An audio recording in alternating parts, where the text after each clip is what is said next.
நீங்கள் பார்த்துருக்கணுங்க, நீங்கள் வந்திருக்கணுங்க, நீங்கள் சொல்லியிருக்கணுங்க. ஸோ நீங்கள் பார்த்திருக்க வேண்டும், செய்திருக்க வேண்டும், சொல்லியிருக்க வேண்டும், வந்திருக்க வேண்டும். ஸோ இந்த மாதிரி சென்டென்ஸ் எப்படி இந்தியில் பேசணும் பார்ப்போங்களா.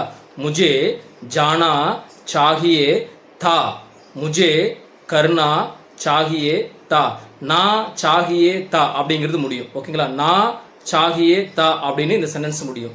முஜே கர்னா சாகியே தா, முஜே ஜானா சாகியே தா, முஜே தேக்னா சாகியே தா, முஜே பढ़ना चाहिए था அப்படின்னு உங்களுக்கு சென்டென்ஸ் வந்து முடியும்.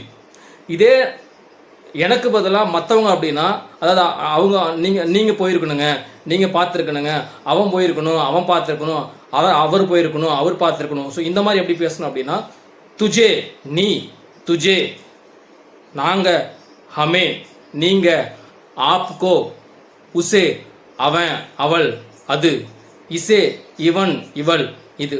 இவ்வளோதாங்க. இதனோட சேர்த்து நான் சாகியே தா, அதாவது ஜானா சாகியே தா, கருணா சாகியே தா அப்படின்னு சொல்லி என்ன பண்ணிக்கலாம், நாம சென்டென்ஸை பேசி முடிச்சுக்கலாம். இந்த வீடியோ பிடிச்சிருந்தா நம்முடைய பேஜை ஃபாலோ பண்ணுங்கள், லைக் பண்ணுங்கள், ஷேர் பண்ணுங்கள், கமெண்ட் பண்ணுங்கள். ரொம்ப நன்றி.